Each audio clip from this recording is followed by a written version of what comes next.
One of the most important goals of heart-centered psychotherapy is to help our patients more freely both give and receive love.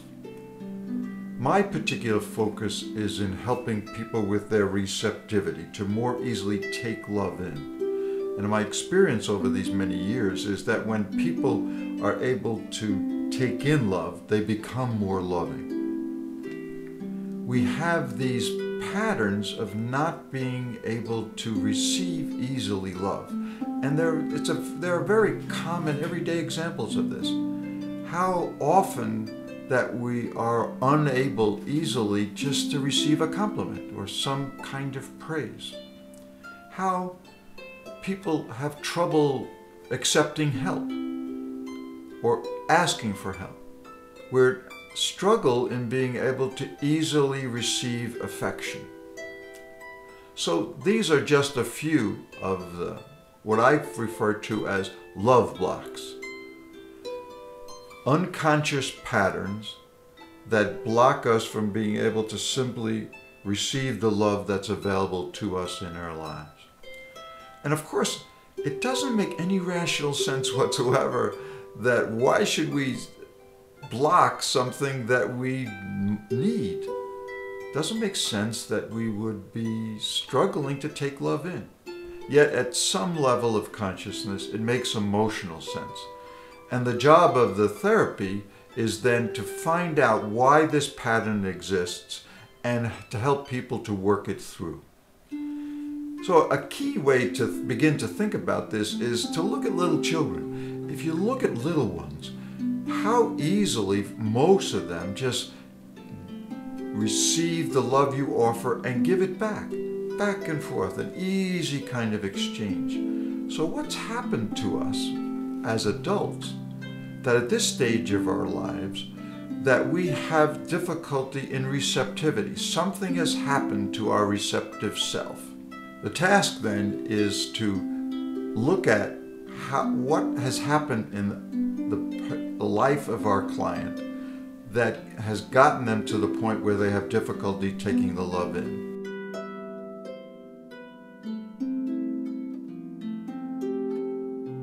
Oftentimes what happens with people is they say, well, that's true, but, or they'll simply have trouble saying thank you when you say praise. At some level of consciousness, that person is feeling undeserving. Many of our patients come from histories of physical abuse or from histories of a lot of deprivation of physical affection because their parents were very depriving of that. So they have trouble taking in the physical affection that's offered to them, have trouble being emotionally and physically close. This love block I call, I feel threatened when people get close to me. Another is the one that I learned about for myself,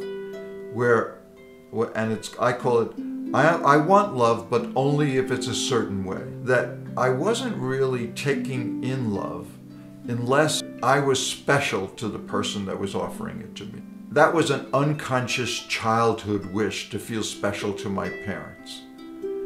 And I was still carrying that, and it was preventing me from taking the love in.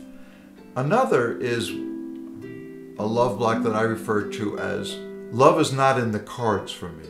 And this is for those people who always feel like outsiders, that they're pariahs, that love is available to other people and not themselves. And so they're always looking from the outside and feeling envious.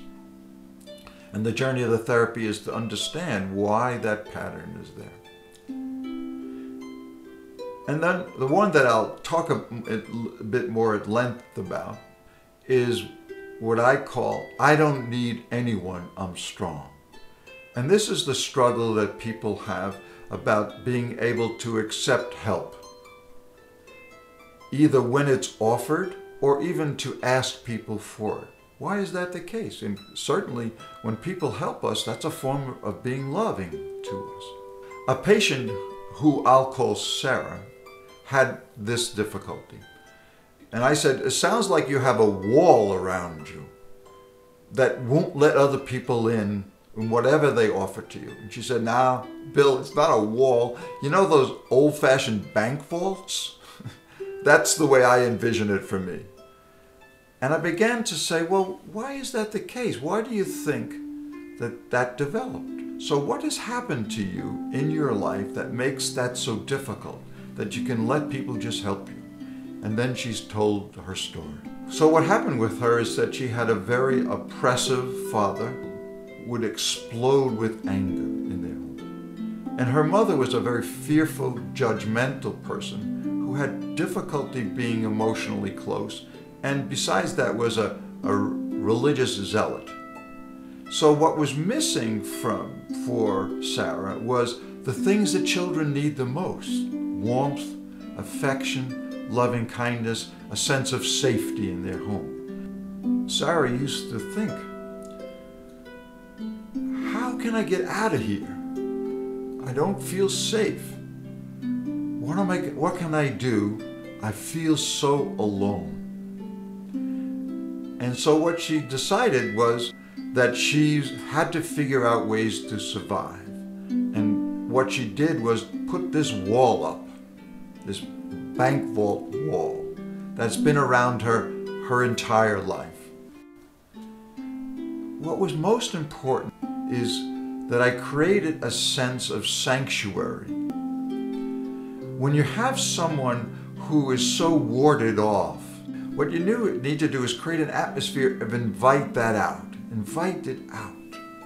And so one of the first things I did was whenever she came into the office, I always said, "Welcome, I'm glad to see you." And indeed, even when I first met her in the waiting room, I would offer her a cup of tea. I always made sure that my voice quality was quiet and warm and showed caring, all of which she never received before.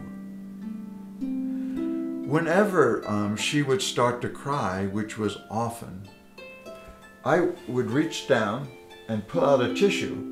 Like most therapists have tissue alongside the client's chair, I have it there and also by myself, so that for someone like her, I'd reach a tissue and offer it to her. Just a simple act of caring. In all of these things, I'm going beyond simply being the professional who knows good theory and techniques. I'm trying to show her that I'm a warm-hearted human being who's deeply compassionate, who is a safe person to be with, and genuinely cares about her as a person. So what happened gradually over a period of time is that Sarah became more and more and more open.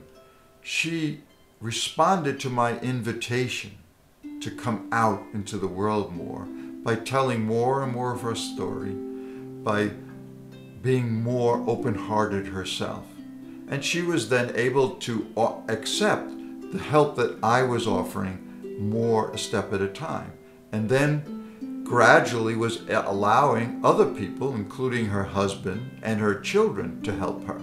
When you're not able to take in help from other people, when you don't simply receive what they have to give you, you're actually making them feel rejected.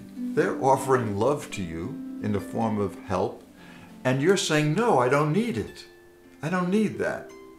So gradually, as she moved away from her primary love block, "I don't need anyone, I'm strong," she let in more and more assistance and caring from others.